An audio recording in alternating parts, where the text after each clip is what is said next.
Alex and Stephen A. here with you. We have breaking news. Woj just tweeting this on the Giannis injury. There is no structural damage to Giannis Antetokounmpo's left knee after his awkward landing last night in Atlanta. Ligaments are sound, sources tell Zach Lowe, and me. Timetable to return unclear. Malika Andrews adding Giannis doubtful for Game 5 on Thursday. Thank you, everyone, for being with us. Exciting match, and we've got a lot of news to get to. Stephen A. Max, how we doing, guys? Ready to go? How y'all doing? Good afternoon. Good evening. Good. Yes, for sure. I like this time. Let's get right into it. So, Stephen A., with Giannis doubtful, who is the most important player now in this series? To me, it's Trae Young, and that's assuming he gets back in this series, which I anticipate he will do. He's going to be pivotal because, obviously, even without Giannis, if you got Middleton and the rest of the crew, they should be able to beat the Atlanta Hawks. What changes the game is Trae Young, and the fact that you don't have to contend with Giannis should make it even more pivotal for Trae Young to get back, because without Giannis, but with Trae Young on the court sparking this offense, he's averaging 32 points in this series on nearly 48% shooting. You get him back on the court with Giannis out, the Atlanta Hawks can take these guys. So I think that with him, it's one thing to do it without him in one game, but that's not something I see continuing as this series progresses. I think it's incredibly important that Trae Young gets back on the court, especially with Giannis hurt, so you can capitalize off of his absence. Well, and that goes with you saying to start the series, Trae Young was the most important player. I took Giannis, but I'll tell you what, at this moment, not only would I take Middleton as more important for the Bucks even than Trae Young is for the Hawks, I take Drew Holiday as more important. Stephen A., look, Trae Young is very valuable. They won without him, not just because Lou Will was excellent, but because they were sharing the ball in his absence. But you know what, with the Bucks, Middleton plays out of his mind, they win. That goes for every game he plays out of his mind. The Bucks win. The Bucks win. But that doesn't always happen. The reason Chris Middleton is not a perennial all-star is because he's not always great. He's sometimes great. He's usually good, sometimes great. So he's usually not an all-star, sometimes he is. He's usually not really able to be a crime partner for an MVP-type player, sometimes he is. And when he is, Stephen A., they win. And when he's not, they don't. But you know what? Now without Giannis, that really elevates Drew Holiday even more. Since you know that about Middleton already. Drew Holiday, who can run the pick and roll, who can run an offense and orchestrate an offense and hit big shots, he's got to step up too. My answer used to be Middleton. We knew that already. It's been Middleton. Been said Middleton. Now it's Drew Holiday who must step up for this team and becomes incredibly important for the Bucks. Well, I'm certainly not proclaiming that Middleton and Drew Holiday's responsibilities and culpabilities don't elevate. Without Giannis, of course it does. I'm simply saying that one of them can give you something. And as the team is constructed, they can still beat the Atlanta Hawks. When I look at the Atlanta Hawks, regardless of what transpired in Game 4, to me it comes down to Trae Young getting back on the court and spearheading this offense. If he's able to do that, particularly creating shots for his teammates, and Lou Williams maintains his level of aggression, Bogdanovich didn't seem hampered by that knee injury in Game 4 as well. I think those kind of things propelled them to win this series if Trae Young is on the court and Giannis is not. I think Milwaukee is a better team even without Giannis if those dudes do their job. With Trae Young, I'm saying if you're the Atlanta Hawks, I don't think you have a chance in this series. That's the only reason I name him as more pivotal, because they don't have a chance without Trae Young. Trae Young, to me, getting back on the court is their chance to win this series. Well, look, injury has decided this whole playoff so far. Yeah. From LeBron and AD to KD and to Kyrie and James Harden and on and on. It seems like every series. I mean, even just think about this. No Trae Young, no Giannis. Guys are falling like flies. But the point was supposed to be that Giannis had a better crew. Giannis and Trae Young, the two best players. But you know who the best player after that is? Middleton. You know who the best player after that is? Drew Holiday. Stephen A., that hasn't always been the case. That's what I'm saying. It has not always been the case. Hold on. When it is the case, they win. I'm confused. You're saying Drew Holiday and Middleton are the best players without Giannis compared to who? The rest of their teammates, or does that include Trae Young? Off. I'm saying take Trae Young and take Giannis off their teams, right? Okay. The reason heading into this series, people like Milwaukee, is because when you looked at the third best player in the series after Giannis and Trae Young, that's Middleton. Who's the fourth best player? Drew Holiday. They haven't always been that. Lou Williams was last time out. Like, they haven't always been. Cam Reddish is playing. Middleton's allowing himself to get shut down by Cam Reddish off an injury. After the way he dropped 38 the night before, they can't do that. They're inconsistent, Stephen A. They got to step up. Yeah, they're inconsistent. They got to step up. But they ain't more important than the arrival of Trae Young. If Trae Young doesn't come back, they're not winning the series. Yeah. I think actually the Bucks still have chances. The Hawks still have chances based on what I just saw with Lou Will.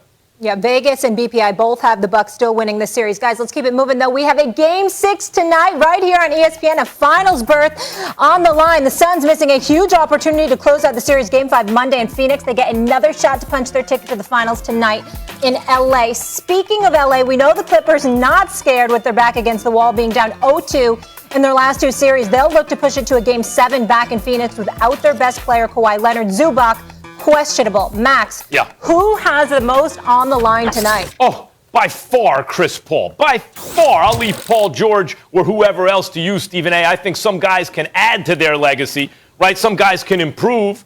Some guys, but who has not only the most to gain, but also the most to lose? It's Chris Paul. Stephen A., you had him right there. You had him on Stephen A.'s list, right? Top 5 all-time point guard if he wins the chip this year, but he's got to win the championship to be top 5, and maybe with a bullet. Maybe, in the top 5 and heading in the right direction, going up that list. But if he loses, Stephen A. Smith, if this dude how many teams can he be on that collapse in the playoffs?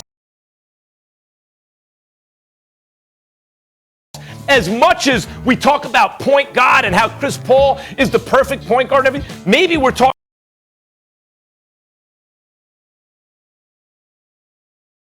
about the previous era where he could play at a slower pace and monopolize the ball and do all the things that we grew up thinking a point guard should do. But maybe the game has changed because campaigns in the game, they're playing at a faster pace. They did better. Stephen A., think about this. This team built the lead without Chris Paul. Now he comes back and they could collapse again? Can you imagine if this series goes to a Game 7? What's on the line for Chris Paul? He has the most to gain historically right now, everything, and the most to lose if his team collapses. The answer is Chris Paul. Well, listen, I don't blame you for that synopsis because I get where you're coming from, particularly when you're feeding off of what we witnessed in Game 5.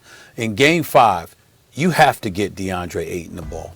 You can't have DeAndre Ayton on the floor for 36 minutes and have him take less shots in 26 extra minutes of play than DeMarcus Cousins received. DeMarcus Cousins took 12 shots in 11 minutes. DeAndre Ayton took 9 shots in 36 minutes. That's on Chris Paul. You got to get DeAndre Ayton involved. I get that. But I would still tell you Paul George. And the reason why I tell you Paul George is because Paul George has been taking some heat. And Paul George, because of what transpired in Game 7 last year, what transpired in Game 2 when he missed those 2 free throws with 8.2 seconds left at the line and he missed both of them. And when you look at that and then you juxtapose that to his performance in Game 5, where he dropped 41 and hit 15 to 20 shots after shooting 5 of 20 the game before, and you see the way that he performs, now you've got an opportunity to push this to a Game 7.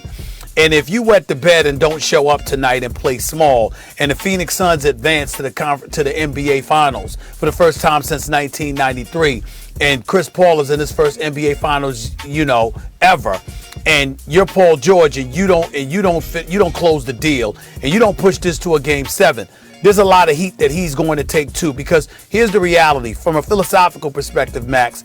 Here's where you and I religiously disagree. Chris Paul is one of the great point guards to have ever played this game. But when you are a relatively miniature guard, they don't look at you and say, you take us to the promised land. The exception would have been in Isaiah Thomas when you had Joe Dumars, Vinny the Microwave Johnson coming off the bench, deep team. the bad boys and stuff like that.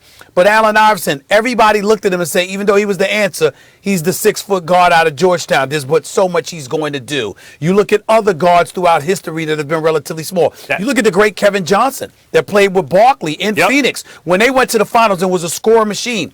In the end, when you're relatively miniature in size as a guard, you're not held to the Stephen level A. of accountability a 6'7", 6'8" dude like Paul George is held to. I'll factor that into the consideration. I think that's right, that it's harder for the shorter players. That's true. But how many times can you collapse in the playoffs?